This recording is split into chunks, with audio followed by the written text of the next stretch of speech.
Welcome, dear viewers, to Poetry Blows Our Blues Away. Friends, today we are going to discuss and enjoy a cute sonnet on the merits of the sonnet. William Wordsworth has written 2 sonnets praising the merits of the sonnet, the sonnet form of poetry. The first one is Scorn not the sonnet critic. The second one is Sonnet's scanty plot of ground. Today we are going to discuss the first one, Scorn not the sonnet critic. Here goes the poem. Scorn not the sonnet critic, you have frowned, mindless of its just honours. With this key, Shakespeare unlocked his heart. The melody of this small lute gave ease to Petrarch's wound. 1,000 times this pipe did tasso sound. Communes soothed with it an exile's grief. The sonnet glittered a gay myrtle leaf amid the cypress with which Dante crowned his visionary brow.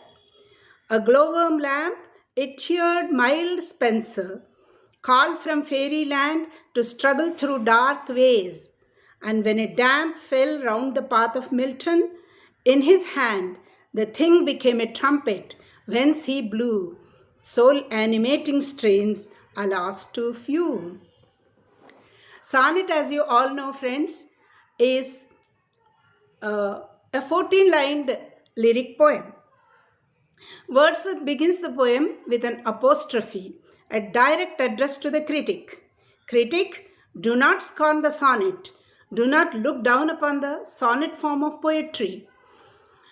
You frown upon it, unmindful of its just honours, well-deserving merits. You are ignorant about its greatness. The word mindless shows Wordsworth's anger at the critic. You have frowned, mindless of its just honours, accuses Wordsworth. Wordsworth accuses the critic. The word mindless shows Wordsworth's anger at the critic because the critic has not paid attention to its merits. He has frowned upon it. So many poets derived so many marvelous benefits writing sonnets. So don't be contemptuous of it. Firstly, Wordsworth talks about Shakespeare. With this key, Shakespeare opened his heart. We come to know about Shakespeare the man from his sonnets. He has written 154 sonnets in all. Sonnets are subjective, whereas his dramas, his plays are objective. We come to know about his relation with the dark woman, the fair youth. We also come to know his views about friendship, true love, death, time, and the immortality of poetry from his sonnets. To quote a few first lines of his sonnets, shall I compare thee to a summer's day? Let me not to the marriage of true minds admit impediments. Tired with all these, for restful death I cry. Secondly, Wordsworth speaks about Petrarch. Petrarch, the Italian poet. When he was afflicted with unrequited love, the sonnet became a lute in his hand, and its melody comforted his wounded heart. He says, the melody of this small lute gave ease to Petrarch's wound. Next, he talks about Tasso, another Italian poet, who played the sonnet as a pipe innumerable times. 1,000 times this pipe did Tasso sound. Wordsworth next talks about Communes, the Portuguese poet. He comforted himself writing sonnets. When he was in exile, he got relief from his grief. Communes soothed with it an exile's grief. Next comes Dante, the visionary poet. The visionary poet Dante, who wrote the Divine Comedy, wrote a number of sonnets too. The Divine Comedy was serious poetry.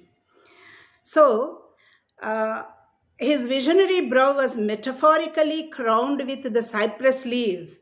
Cypress leaves symbolize serious poetry. In the middle of the crown of cypress leaves, the sonnet glittered a happy myrtle leaf because he wrote about his love Beatrice in his sonnets. Next comes Spenser. When Spenser was not able to finish his epic poem Fairy Queen and was in doldrums, the sonnet cheered him like a glowworm lamp. What an apt metaphor! Enabling him to struggle through his dark ways. Though the light scattered by the glowworm lamp was little, it was enough to cheer him. Lastly, Wordsworth mentions Milton. When Milton had become totally blind, the sonnet became a trumpet in his hands. He blew from it soul-animating tunes. Alas, too few, exclaims Wordsworth. Wordsworth laments Milton did not write more number of sonnets. Milton wrote only 24 sonnets. Yet all are heartwarming and soul-stirring. He handled his depression, indulging in sonnets. We too can tackle our low spirits by reading them. It is interesting to note here that Wordsworth himself has written 523 sonnets. No wonder he defends this genre of poetry so vociferously. In sundry moods, it was his pastime to be bound within the sonnet's scanty plot of ground. Wordsworth says in his another sonnet, praising the merits of sonnet.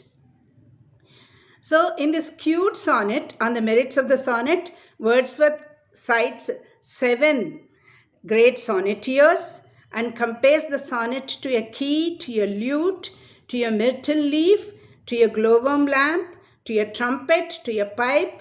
All are apt metaphors, aren't they? So friends, instead of scorning the sonnets, let's read them and reap rich benefits from them. In the coming episodes, let's discuss Wordsworth's another sonnet praising the merits of the sonnet, Sonnet's Scanty Plot of Ground. So, till then, happy poetry reading.